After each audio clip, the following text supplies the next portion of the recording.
Grabe, Ronald, yung impeachment, 3 na file itong linggong to. Ano masasabi mo dito ngayon na syempre nagkaroon ng Supreme Court ruling, hindi pa nila sinasagot yung motion for reconsideration. May pupuntahan ba itong impeachment kay BBM? Well, pwedeng theoretically, hindi pa final yung desisyon ng Supreme Court. Theoretically, dahil wala pa silang sagot doon sa motion for reconsideration. Yun na nga eh. Pero even then, ang tingin ko ang susundin ng Kongreso at ng mga abogado ay yung desisyon ng Supreme Court regarding sa pag-dismiss ng impeachment ni Sara. Kahit hindi pa final. Dahil ayaw nilang makakalaban ng Supreme Court. Talaga, tingin mo ba na ang Kongreso natin ay susunod-sunuran na lang sa ginawa ng Supreme Court? Kahit naman sino tumingin nun, lahat naman sinasabi pare-pareho eh. Medyo nag-overreach ang ating Supreme Court dito. Oh, yeah, definitely. Ang tawag nila doon ay judicial legislation. Hindi lang yun. Parang binago yung Constitution mismo. Dahil malinaw yung articles of impeachment sa ating Constitution. Ang problema dyan, dahil sila ang highest court, sabi nga nila, when the Supreme Court makes a mistake, the mistake becomes law. No, yun ang problema dyan. Unless, i-impeach ng Kongreso yung lahat ng mga Supreme Court justices na medyo hindi naman nila gagawin. Di ba? Kasi magkaka-vacuum. Hindi, kaya the Supreme Court can get away with almost anything. Okay, so ngayon na nandito tayo na wala pang motion for reconsideration. Tapos nag-file na nga yung 3 impeachment complaints. Yung una, final ni attorney si De Jesus. Na lumalabas sa attorney dati ni FLM. Hindi ba? Totoo yun. Peke ba yun? Hindi totoo yun. Dahil ang nangyari doon, may nagsabi, sino pangalan nun? Nagsabi, dating congressman, dating mayor, sasampalin daw niya si First Lady. Tapos, itong abogado na ito, nagsampa ng kaso laban sa kanya, disbarment, parang unbecoming of a lawyer. No? In a way, ay indirectly, dinipensahan niya si Lisa Marcos dahil siya ngayon sasampalin. Pero hindi sila magkakilala. Inamin niya, hindi pa sila nagkikita. No, parang lang 'yon. Gusto niyang magmarka siguro o pwede rin in principle, ayaw niya nung sinabi nung sasampal kay Kwan. Pero hindi sila makakilala. Kaya hindi totoo na abogado siya, no. So, lalo na kung makikita mo tong final niya na articles of impeachment, sinong kukuha ang abogado sa kanya? Pati kidnapping ni Digong kasama. Pati yung drug use kasama. House show yung yung final niya. Nobody will touch that with a 10-foot pole, no? Kaya tingin ko hindi papansinin yan yung unang naisampa. Pero itong sumunod na dalawa, baka mas pansinin pa. Ayun lang yung ikalawa dito sa mga Makabayan Black. Mga DDS. Yung ba yung pangalawa? Di ba nauna si Makabayan? Hindi ko alam. Basta same day. Ang linaw-linaw naman ng mga nag-file si sino? Topacio, si Jing Paras, si Lambino, Mike Defensor, Chavit Singson. So malinaw naman na ano yung kanilang layunin dyan, no? At malinaw naman saan sila nanggagaling. Ang sabi pa nila ay hindi naman daw sila DDS. Wow. Sabi pa nila, hindi naman daw sila mga DDS. Bakit pa walang nagtatanggap na DDS sa mga DDS, di ba? So yun, malinaw yun, no? Yung sa Makabayan Black ay nag-file din sila, pero dati kasi sinisigaw nila resign all. So ngayon naman impeach all. Okay. Dahil impeach din nila daw si Sara, no? So pareho. Pero wala yata yung SecGen doon kaya hindi officially natanggap. Yun ang nangyari nga daw, na Mike Defensor ay may sakit daw may absent. Tapos hindi tinanggap na naiinis sila doon. Pero ginawa ng Makabayan Black, if I remember correctly, ay final pa rin nila. Tatanggapin pa rin naman yun pero ang problem, na-receive, may parang pina-receive. Na-receive lang, pero ibig sabihin, hindi pa siya official. Yes. Sa bilang, dahil nga, dapat officially matanggap ng sector. Pero ang nilalaban ni na Mike Defensor ay sinasabi nila na parang, bakit dapat ministerial lang yan Bakit daw parang pinipili pa daw. Pero 'di ba, para matanggap 'to ng Secretary General ng Kongreso, 'di ba kailangan may mag-endorso na kongresista? Yes. Wala naman nag-endorse sa akin na yung third impeachment medyo complaint. Mahirapan 'yon. Hindi ko kasi alam kung may nag-endorse dahil hindi pa naman siya officially tinanggap. 'di ba? Dahil nga wala yung SecGen, no? Ang sabi nila, tinatanong sila, sino ba yung mag-endorse? Ang sagot nila, secret. Hindi pa naman pwedeng secret eh. Kailangan may publicly mag-endorse. pipirmahan yan eh. Diba? Katulad sa Makabayan Black, Oo. yung kanilang mga kongresista ang nag-endorse. Yes. Diba?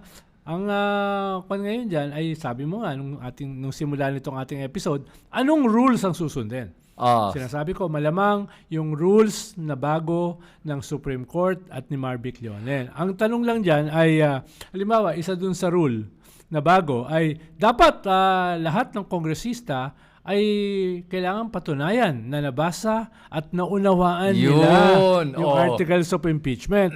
Parang sabi ng mga DDS na hindi DDS na nag-file ay isang maleta. Yung dala-dala nila, yung maleta. Akala ko nga pera eh. Maleta ng ebidensya file nila. No? So, medyo baka mahirapan yung mga kongresista magbasa nun. Dahil marami sa kanila na hindi nga nagbasa ng manipis na konstitusyon eh. Oo nga. Paano pa yan? So, yan yung mga requirement. Hindi ko alam kung paano i-check. Yung pag-unawa at pagbasa. Yun. So ngayon, kung ganito tapos yung akusado, haharap. Yun pa. Ibig sabihin, yung presidente, haharap. Ibig sabihin, yung vice-presidente, haharap. Diba? Yun. Kung aabot sa plenary. Pero kung sa Justice Committee lang ay katayin na, hindi na kailangan humarap. Ano yung mga rason kung bakit kakatayin to sa Committee on Justice? Well, depende. Halimbawa, yung una, masyadong hawsyaw. No? Yung, okay. Pero meron bang karapatan ang Committee on Justice para sabihin na... Of course. Wala. Kaya nga pupunta sa kanila dahil titignan nila if sufficient in substance and form. Okay. Yun yung role nila. Paano hindi naman sila kahit anong impeachment ipapasa sa plenary? I-screen nila kung ano ba talaga yung... Halimbawa, nakalagay doon, kidnapping. Yun na nga eh. Ba't naman nila i-dignify yun? So, sa Justice Committee pa lang, i-reject na yon, no?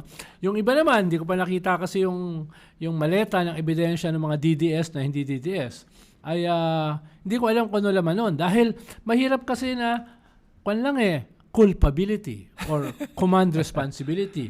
Kailangan may malinaw na smoking gun. Yeah. Halimbawa, 120 million ginastos ng Vice President in 11 days. No? Binigay kay Piatos, binigay kay Nova, kay Tempura. Ayun, konkreto yon, no? Or notice of disallowance ng COA sa bilyon-bilyon na pondo ng DepEd under Vice President Sara. Ayun, konkreto yon.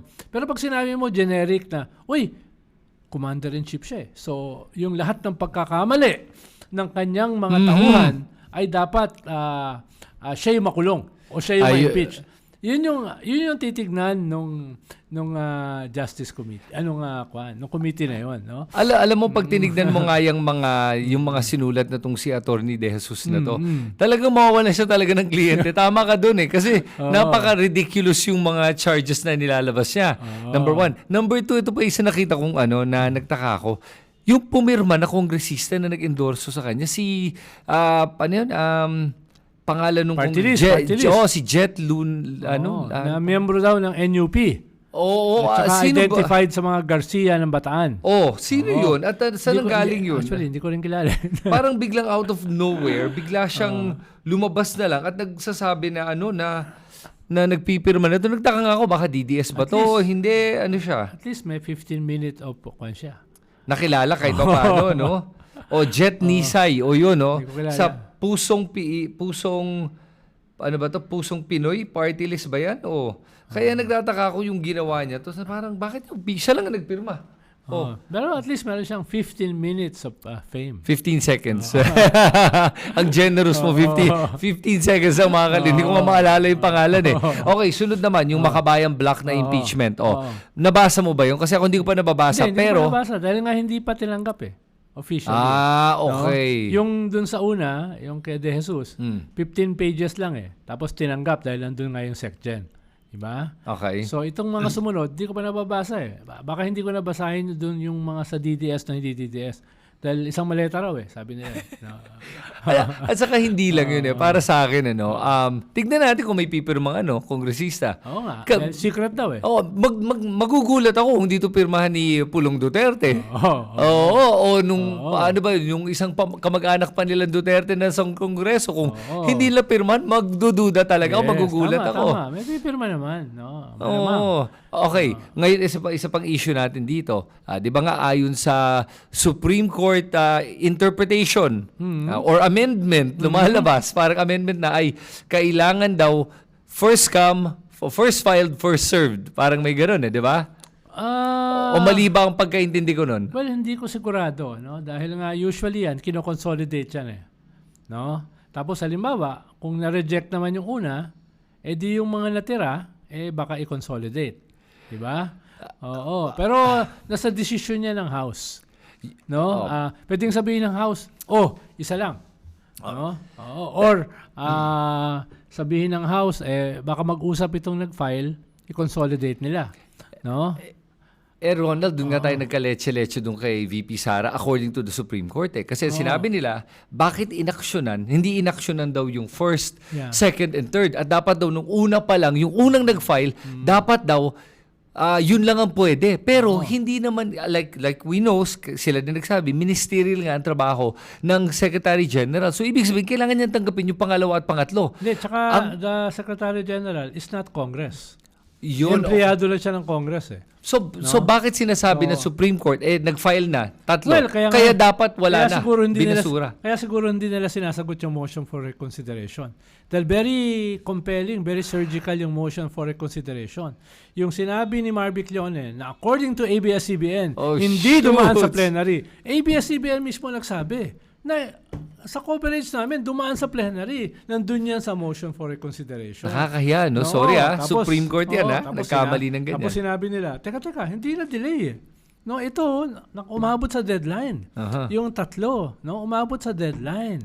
No? At saka, just in case, nagkamali, na hindi naman nagkamali, dahil ito nga yung oras Ito yung minutes Ibig sabihin, umabot. Nandun yan sa motion for reconsideration. Kaya siguro hindi pa sinasagot. Ang hirap sagutin nun, kung Supreme Court ka. Siyempre, nakakahiya. Aaminin mo na, nga, tama ka, diba? Mali ako. Di ba? Patay ang Supreme Court dito. Nakakahiya to. Kaya kahit theoretically, hindi pa final yung kanilang desisyon dahil wala pang decision ng Supreme Court dun sa motion for reconsideration, ay duda ako kung merong kongresista o abogado nila ang hindi susundin yung decision na yun ng Supreme Court. So ang nangyari dito dahil sa decision ng Supreme Court, effectively, wala nang mai-impeach. Well, not necessarily. Tingin ko mahihirapan pa rin sa presidente. Dahil nga, presidente ka pa rin for 2.5 years. No? Sa vice president, posible. No? Dahil nga, 104, 105 lang naman yung kailangan mo. 1/3 lang. Yes. No? So, ang problema ay ano ba magiging attitude ng Kongreso? Paano yung sinabi ni Deputy Speaker Ronnie Puno na leader ng NUP, ay hindi na kami interesado diyan, no? Wala lang saysayan, no? Gusto na namin magtrabaho, naubusan na kami ng oras At palapit na ang eleksyon, doon na lang i-resolve 'yan, no? At sabi niya ay at best hanggang Justice Committee na lang 'yan. So ang dami niyang sinabi. Wow. Sa mouthful, no?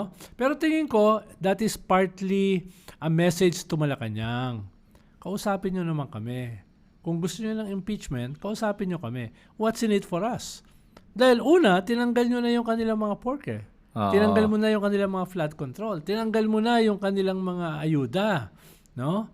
So, masama loob nila, no? Ano ngayon ang aasahan namin sa inyo, no? Tapos gusto niyo pirmahan namin itong impeachment. So, ganoon ang kanilang yung statement na yon is parang a filler sa Malacanang. Talk to us, no? What's in it for us? Pero at the same time, baka playing it safe sila. Bakit? Dahil -3 ang approval rating ng presidente. At patuloy na bababa kung wala siyang magagawa itong next few months. Ikalawa, malapit na yung 2028. No? Yung isang i-impeach na vice president, mataas ang ratings, no? So kahit ito ay vice president pa lamang, kung manalo, paano sila? Paano this early, yung mga tauhan ni vice president ay kinakausap na yung mga kongresista? Wow. Everything is forgiven. Grabe. Everything is forgotten. Kahit bumanat kayo kay BP, kahit pumirma kayo sa impeachment niya last year, so long na hindi kayo pumirma ngayon. Kaya, Oo, so long na hindi kayo pumirma. Kung pipirma kayo, hindi namin kayo makakalimutan. At sigurado kaming mananalo sa 2028. ganun At Okay. pagkapanalo namin, kakalusin namin kayo. So may carrot and stick na. No, Ngayon pa lang. Kahit wala pa silang hawak na resources, kahit hindi sila incumbent. So yan yung binabalanse Grabe. ng ibang kongresista. Kaya ibang kongresista, ang posisyon nila, wag na lang. Either impeachment ng presidente or impeachment ng vice president, wag na lang nating pirmahan. Palampasin na lang natin hanggang Justice Committee. So may mga kongresista na nag-iisip ng ganon. Gano'n sila karami? Hindi ko sigurado. Okay. Kasi ganito, no? Sinasabi mo nga, wala naman silang makukuha kung pumirma sila. Walang benefit. In other words, basta May danger pa. Oo. So in other words, isa na lang pumirma, padala mo na lang sa Committee on Justice, sila na bahala. Ngayon, kung sinabi nila, sige, itatransmit natin to, at least wala akong pinirmahan. Matatransmit pa rin naman, kahit na isa lang ang pumirma, di ba? Basta sinabi ng Committee on Justice, okay naman, wala siyang infirmity, sige, papadala ko na sa Senado. Tama, di ba? So, pero alam mo, I want to be less cynical, Ronald, na naniniwala pa rin ako sana na mga may kongresista naman dyan siguro na meron pang... Mas mabait ka sa akin hindi ko alam ganun ba ako ka-gullible? Ano ba? Mas cynical ako sa'yo Dahil marami na akong kilala Natingin mo talaga na lahat to may ulterior motives. Karamihan. Kung bakit sila, yung kilos nila. Karamihan nga, dynasties Ayun na nga. Kaya... Sige. So, ganito. So, mukhang hindi matutuloy naman yung kay BBM. For all accounts. Tinitignan ko pa lang, even the offenses, hindi ko madugtong yung offenses dun sa impeachable offenses na sinasabi. Wala akong makitang... Walang smoking gun. Wala. Konkreto. Yes. At least wala pa tayo nakikita. Wala pa. So, yung pa lang, tingin ko wala nang aabutan to. Number one. Number two, the fact na, remember, once nakafile nga ng isa na pinag-aralan na ng Committee on Justice, hindi na pwedeng tignan yung pangalawa at pangatlo. O, di ba? One-year bar rule. Yun is according to the Supreme Court sa bago nilang ruling. Unless i-consolidate nila. Yun nga sinasabi. Ayun na nga. Pero... At payagan ng Kongreso na i-consolidate. At kahit yun pa, pwede mo i-contest yun na naman sa Supreme Court. So, ito na yung problema nung pagpasok ng Supreme Court dito. Ngayon, every time may ginawa ang Kongreso, pwedeng sabihin nung impeachable officer, i-appeal ko to sa Supreme Court kung paano yung procedure nila. Teka lang, procedure nga yan ng Kongreso. Walang say dapat ang Supreme Court sa procedure ng Kongreso. Pero ngayon, lumalabas, pwede. So kung wari, yun na nga mangyari. May isang kongresista nagsabi ng, hindi ko nabasa o hindi ko naintindihan palpak yung pagkasulat nyo. Padala natin sa Supreme Court. Out of 300 plus, isa hindi nakaano. According to your rule, na ikaw nagbigay, dapat hindi pwede matuloy yung impeachment ulit. So, ang daming reason para hindi ito matuloy. Kaya nga sinasabi ko right now, parang doon ako nagiging cynical. Natingin ko, wala na talaga mangyayaring impeachment kay VP Sara o kay BBM. Wala na, kahit kanino. Tingin ko merong mga kongresista na gano'n ang pag-iisip. No? Ayaw nilang pumirma sa impeachment ng presidente, ayaw din nila pumirma sa impeachment ni Sara. Dahil parehas may negative Parehas may positive para sa kanilang political future. Ito ay pwede pa silang katayin dahil 2.5 years pa na presidente. Kahit mababa ang kanyang approval rating. Ito, may chance na manalo, baka pag 2028 gantihan siya. So, ang gagawin niya, para hindi siya mapasama sa pareho, wag na lang pumirma or maipit na lang sa Justice Committee. No.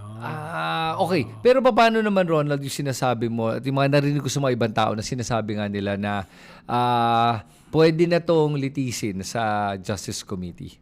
Pwede na tong tignan, pwede nang maglabas sa mga pruweba at mga iba't ibang mga ebidensya, documentary evidence, para tignan nga kung matibay ba tong filing na to, itong complaint na to para ipadala sa Senado. So dun pa lang, pwede na ba magbukas ng bank accounts? Pwede na ba mag-supina ng mga call logs, records? Baka hindi pa. Dahil nga, substance and form pa lang yung titignan. Hindi siya korte. Ang korte mo, yung Senado. At sa korte, dapat lalabas ang ebidensya. Kaya medyo weird yung desisyon ng Supreme Court na haharap yung akusado. Haharap dapat ang akusado kahit sa ang korte, no, sa korte.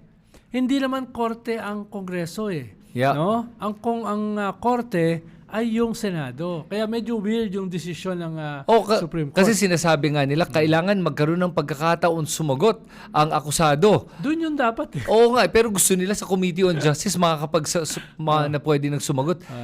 Ang hirap talagang intindihin yung ginagawa nila So ngayon, okay. So sa tingin mo naman, dahil mukhang para sa akin nga patay na itong mga impeachment tingin mo ba yung pag-file ng kaso laban kay Sara Duterte naman sa ombudsman, ay may pupuntahan? Yun yung may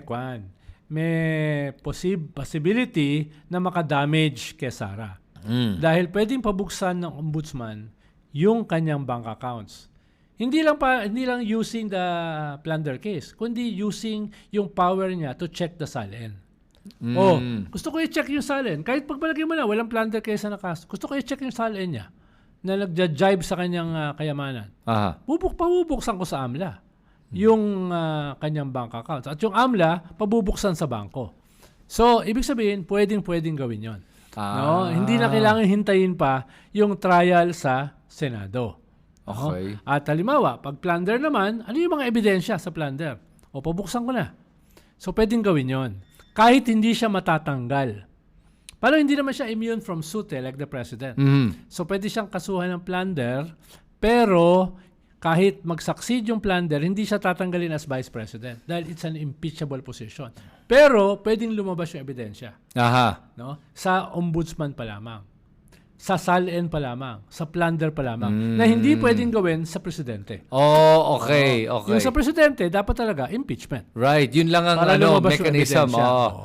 Okay, so pagdating dito sa ombudsman, mabuksan yung mga bank accounts na yan, makita nga nila na, kasi interesting yung nabasa ko yung complaint na final sa ombudsman ni na Sunny Trillanes at yung silent majority, lumalabas yung parang unexplained wealth, 2 billion, parang gano'n na sinasabi na laman daw ng bank account niya. So, yan kailangan talaga imbestigahan. Tingin mo gagawin ito ni Boying Remulla?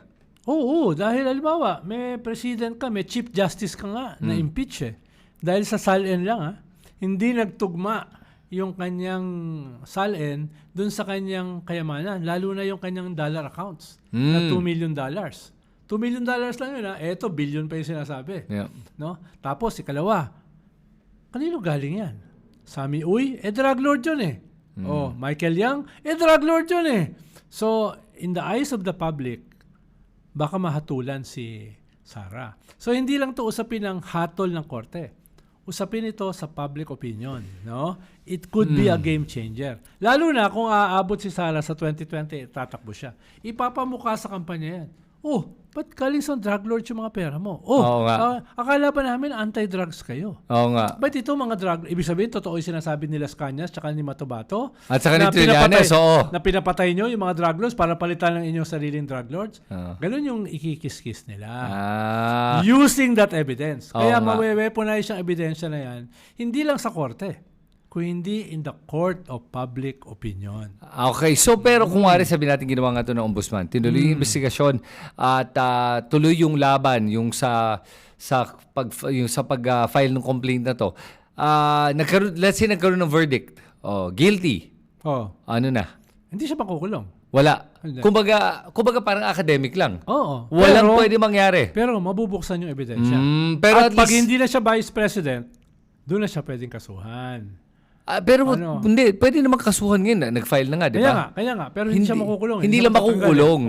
Pero pag hindi na siya vice president, pwede na siya makulong. Pero pwede ba siyang hatulan ng guilty kahit na vice president siya? I'm not sure, pero alam ko pwede. Hindi lang siya tatanggalin sa posisyon. Okay, pero pwede, at least alam ng tao, guilty ka. Yun ang importante. Makita ng tao, guilty ka. Correct. Kasi, I mean, para sa akin, nakita mo naman hanggang ngayon, yung BPI account na yan, pwede mo pakalagyan ng pera.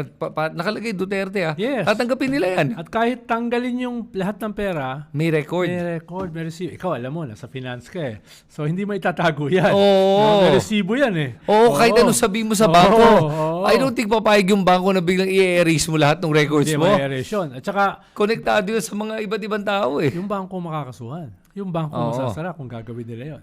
Oo, kung biglang sabihin nila na, ay, wala po kaming record. Oo. Naka-zero po lahat yan. Hindi pwede yun. Ah, Masasara sila nun. okay. Actually, pwede na nga silang kasuhan eh.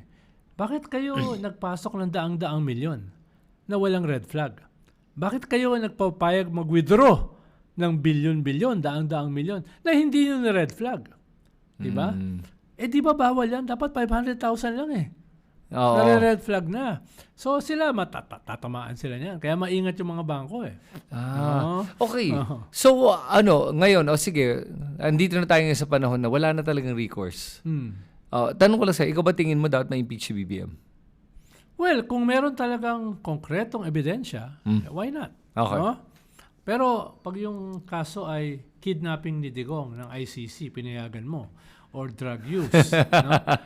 Or command responsibility, parang Mahina. hindi, parang mahina. Okay.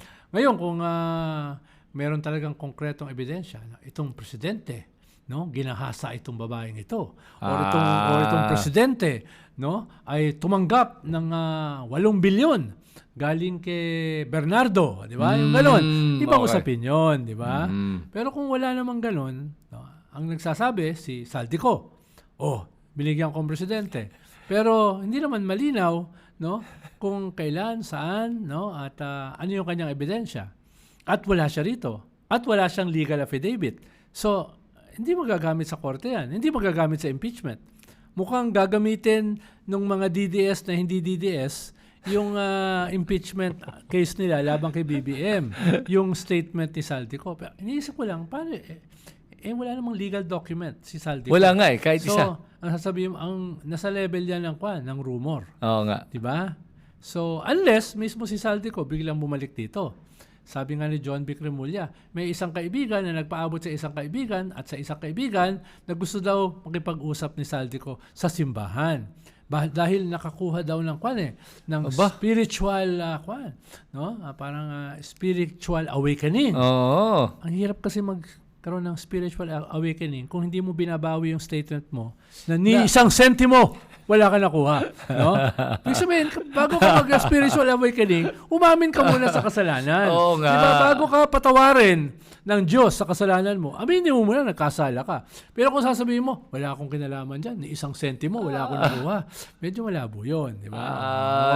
At tapos hindi lang yun. Yung isa pa nilang testigo ay si Orly Gutesa. No, na missing din. Na missing din. Ay, Oo. sa akin nga, kung ikaw, may alam ka, ikaw si Orly Gutesa, bakit ka nagtatago ngayon? Yeah. Lumabas ka na. Tsaka kung ikaw yung abogado ng gobyerno o ng presidente, itatali sa leeg mo yan. Ano ba yung mga pinagsasabi? Nasaan ba ebidensya nyo? Di ba? Yung ganun ba? Yun na nga Kaya, Culpability? oo.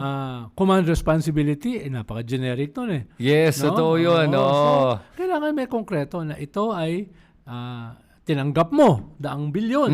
Ito ay ginawa mo. No? May pinatay ka, no? etc. O nag-threaten ka, no? On live television, katulad ni Vice President. Ayun, testimony yun, di ba? Yes, oo nga Kailangan mo ba ng witness doon? Hindi. Witness natin lahat, di ba? Oo nga Hindi mo naman pwede sabihin AI yun, di ba? Yes. Yun na nga So, okay. So, let's end with this I wanna add one more. Kasi nga, nung Blue Ribbon Committee hearing, yung isa sa mga highlights nun ay yung dumating yung 2 testigo laban kay, hindi naman laban kay Romualdez, pero sinasabi nila na nakilala doon si Curly Discaya nung nakita nila sa TV. Anong tingin mo doon?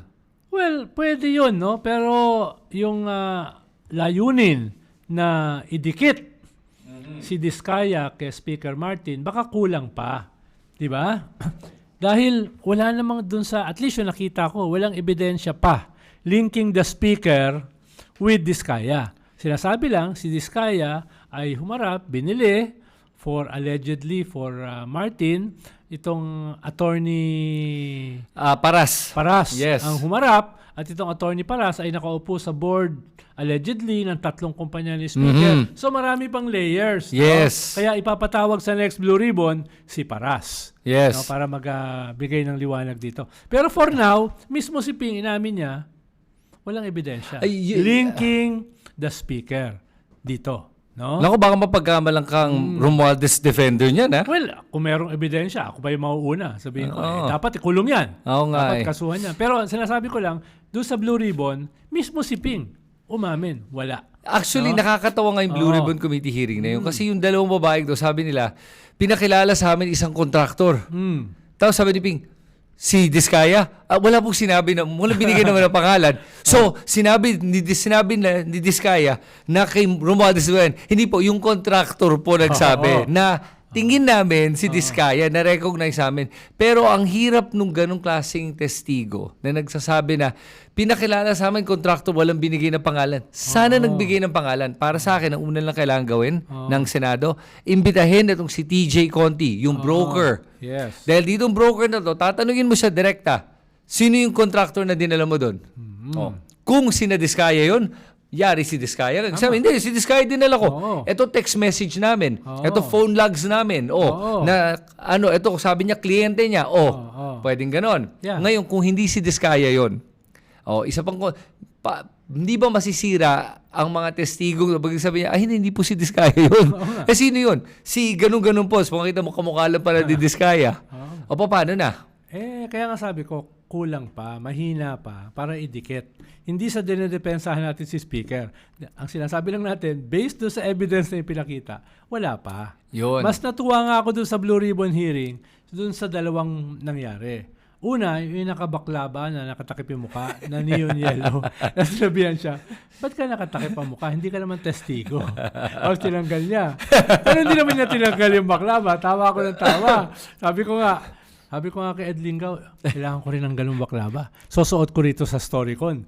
No? Sinuot mo ba? Hindi. Hindi ba sinuot? Neon yellow. Neon yellow. Hirap suotin nun, ha?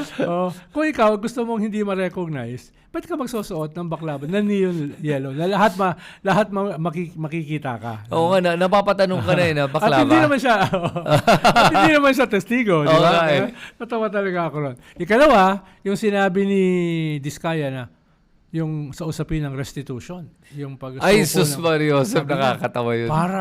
Para kaming ninakawan, no? Parang ini-imagine mo na ninanakawan ang mga Diskaya, di ba? Ang kapal ng mukha, di ba? At mas makapal yung mukha, yung senador na nagdepensa sa kanya.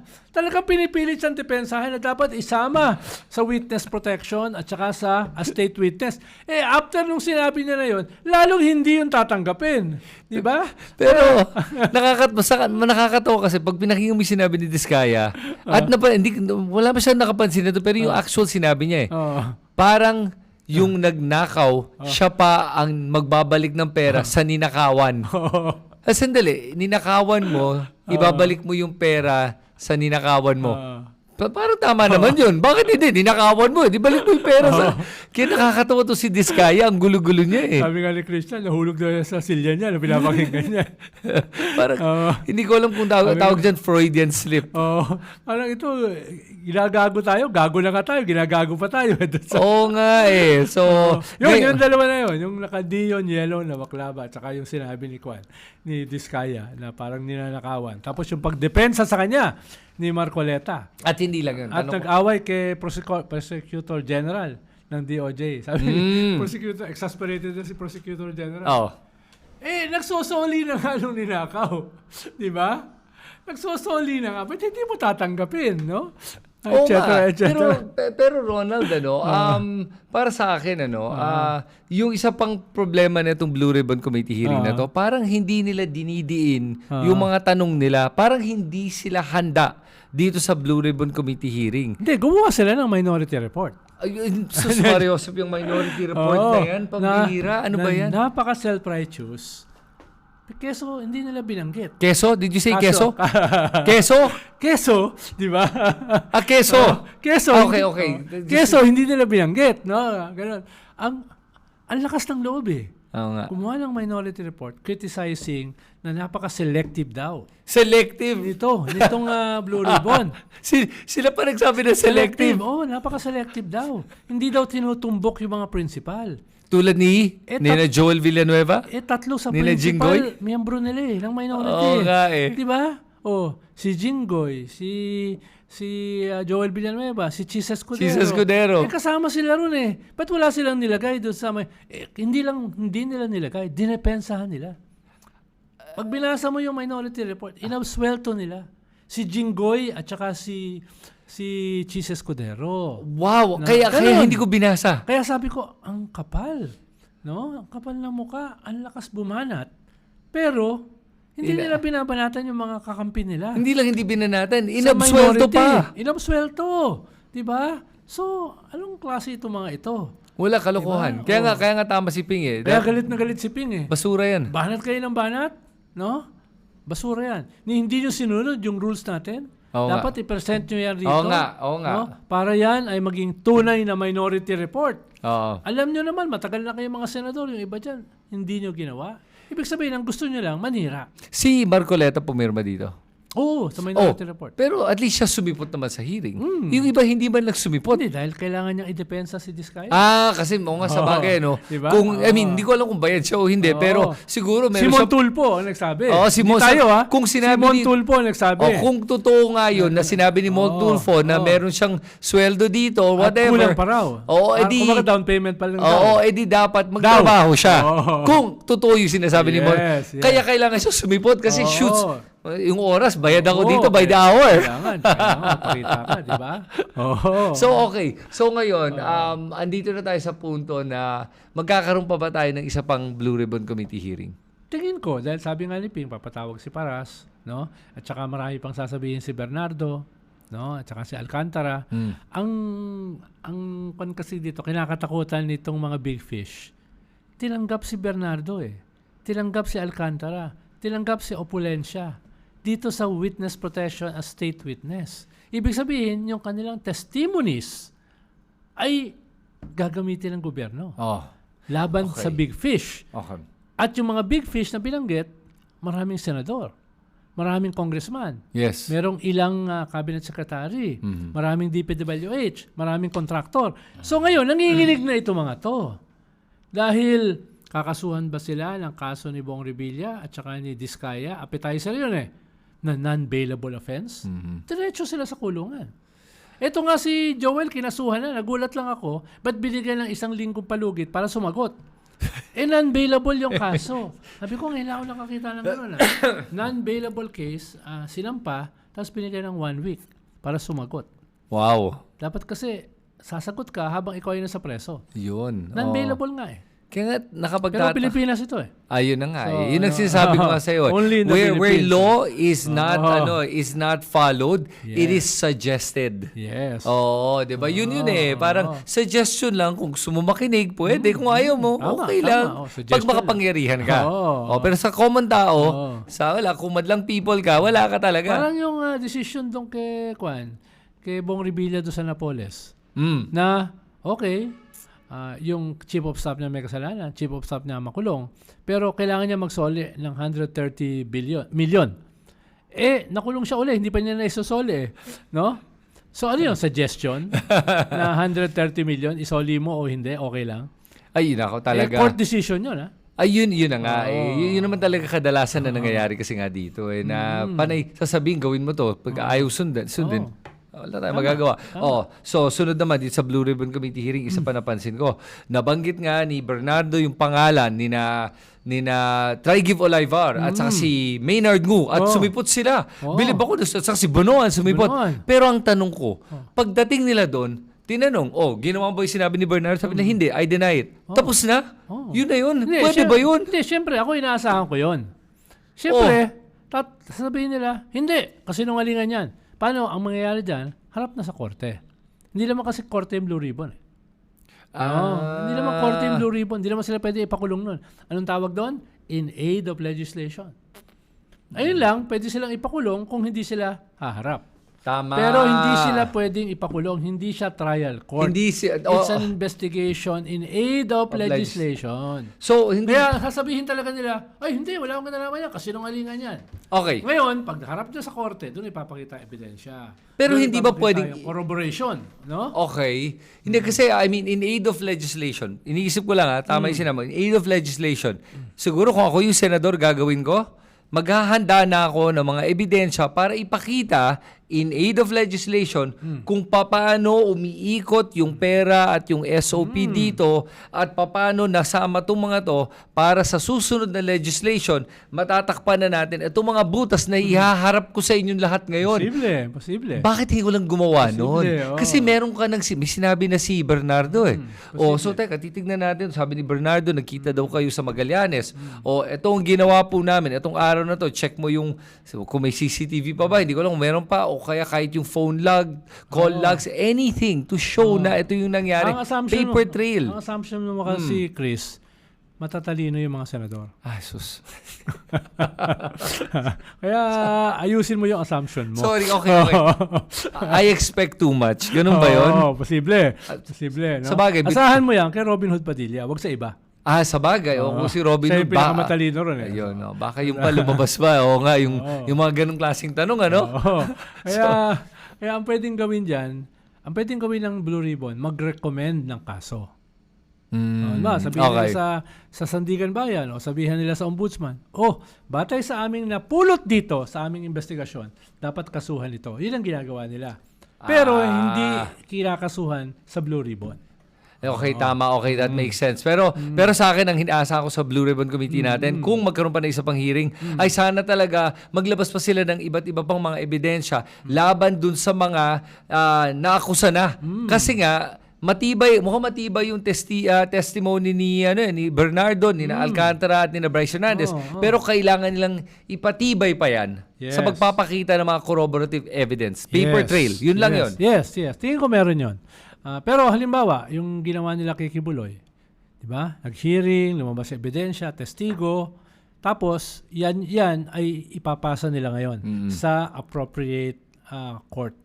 Doon kinasuhan si Kibuloy. Okay. Kay Alice Go, lumabas lahat, Yes. di ba? Pinasa nila ngayon. Kayo magpakulong ngayon dito. Kayo magganyan. Bureau of Immigration, DOJ, etc. So ipapasa nila yan. Pero yung nakuha nila, usually kasi yung mga korte natin, hindi sila yung gumagawa ng research. So parang ginawa ng Blue Ribbon yung kalahati ng trabaho. Bibigay na lang. Kasi tama ka, yung kina Alice Go nga, yun din ang nangyari. Deny si Alice Go, pero hindi, kulong pa rin. Okay. So, sa mga viewers natin, kayo, tingin nyo, tama ba itong mga naririnig nyo? Kayo, tingin ba nyo, meron pa pupuntahan itong impeachment na to? At anong aasahan sa ating mga senador sa Blue Ribbon Committee hearing? Sulat nyo lahat yan sa comment section sa ibaba. At pag nagugustuhan mo ang mga ganitong klaseng content, please make sure to subscribe to this YouTube channel. At Ronald, salamat ulit sa pagpunta mo dito. Salamat. At sana nag-enjoy ka sa usapan na to. I'm sure nag-enjoy yung mga viewers natin. May gusto ka ba last words before we go? Hindi, okay na yun. Magmatsyag na lang tayo lahat dahil mahirap tayo mabudol. No? Pag nagising tayo, huwag na kayo matulog. Yun. Dahil malapit na ang 2028. Okay, guys. Sige, sa ganun, salamat sa pagsusubaybay nyo na to. And I'll see you guys on the next episode. Sakto.